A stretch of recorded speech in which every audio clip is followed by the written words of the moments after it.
Viewers అందరికీ నమస్కారం. ఈ వీడియోలో 3-phase induction motor is treated as a generalized transformer అనే దాని గురించి మాట్లాడదాం.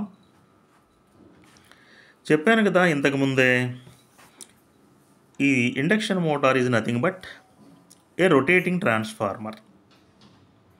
ట్రాన్స్ఫార్మర్ స్టాటిక్గా ఉంటుంది, దానిలో రొటేటింగ్ పార్ట్స్ ఏమి ఉండవు.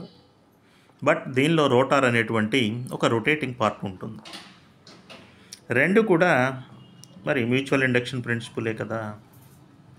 అయితే వీటి మధ్య ఉన్నటువంటి సిమిలారిటీస్ చూసి చెప్పి, ఇదిగో ఇన్ని సిమిలారిటీస్ ఉన్నాయి కాబట్టి దీన్ని రొటేటింగ్ ట్రాన్స్ఫార్మర్ అని అనవచ్చు, లేదా జనరలైజ్డ్ ట్రాన్స్ఫార్మర్ అని కూడా అనవచ్చు అని మనం చెప్పడానికి అవకాశం ఉంటుంది. సో మొదటిగా తీసుకున్నట్లయితే, in case of transformer magnetising current I mu. Magnetising current అంటే ఏమిటి? కోర్లో ఫ్లక్స్ ప్రొడ్యూస్ చేయడానికి అవసరమైనటువంటి కరెంట్.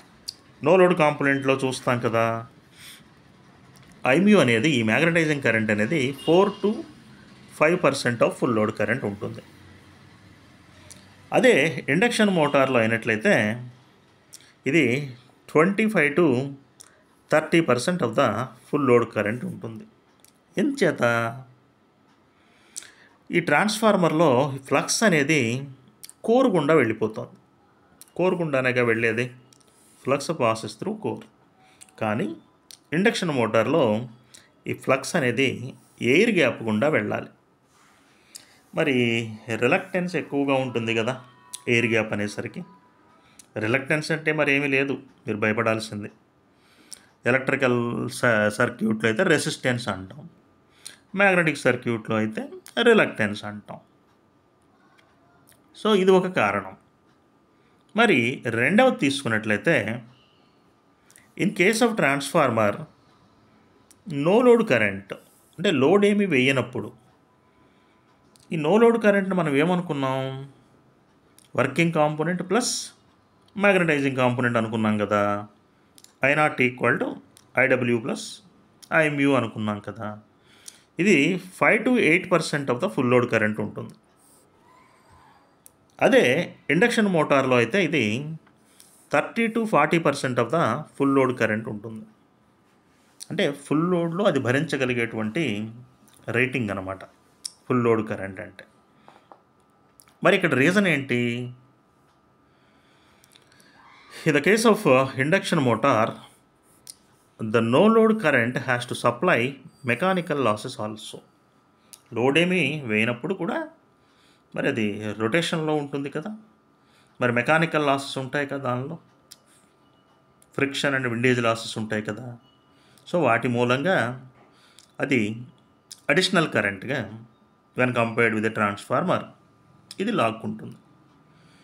తర్వాత మూడో పాయింట్కి వచ్చేసరికి, the no load power factor of a transformer is 0.2 no లోడ్లో దాని యొక్క పవర్ ఫ్యాక్టర్. మరి ఇండక్షన్ మోటార్కి వచ్చేసరికి దాని యొక్క ఇంకా తక్కువ ఉంటుంది, 0.1 దాని యొక్క పవర్ ఫ్యాక్టర్.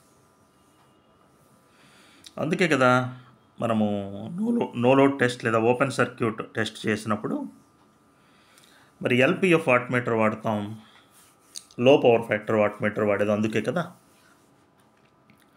తర్వాత పాయింట్ గురించి మాట్లాడినప్పుడు, in the case of transformer, transformation ratio K equal to N2/N1 equal to E2/E1 equal to I1/I2.